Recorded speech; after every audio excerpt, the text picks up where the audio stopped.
Օրագիր Նյուզը շարունակում է ուսումնասիրել եւ իր ընթերցողների դատին ներկայացնել ազգային ժողովի քաղաքացիական պայմանագիր խմբակցության падգամավորների 2023 թվականի հայտարարագրերը։ Այսօր ուսումնասիրել են ԿՊԱ-ական падգամավոր Վաղարշակ Հակոբյանի հայտարարագիրը։ Որպես անշարժույթ ԿՊԱ-ական падգամավորը հայտարարագրել է միանձնյա սեփականությամբ մեկ բնակարան Երևանում, որը գնել է 2020 թվականի օգոստոսի 7-ին։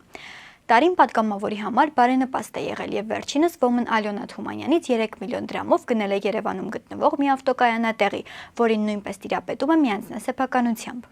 Տարեվերջին падգամավորի բնակարանն ու ավտոկայանատեղին պահպանվել են։ Հակոբյանը 90 օրից ավելի տիրապետում է Երևանում գտնվող մի բնակարանի, որի սեփականության իրավունքն իրեն չի պատկանում։ Շարժական գույք ավտոմեքենա ԿՊԱ-ական падգամավորը չի հայտարարագրել։ Վաղարշակ Հակոբյանի բանկային հաշիվներին տարեսկզբին եղել է 935.802 դրամ, տարեվերջին 980.048 դրամ։ Падգամավորը տարեսկզբին ունեցել է 11 միլիոն 17 հազար դրամ կանխիկ գումար, տարեվերջին 13 միլիոն դրամ եւ 18.500 դոլար։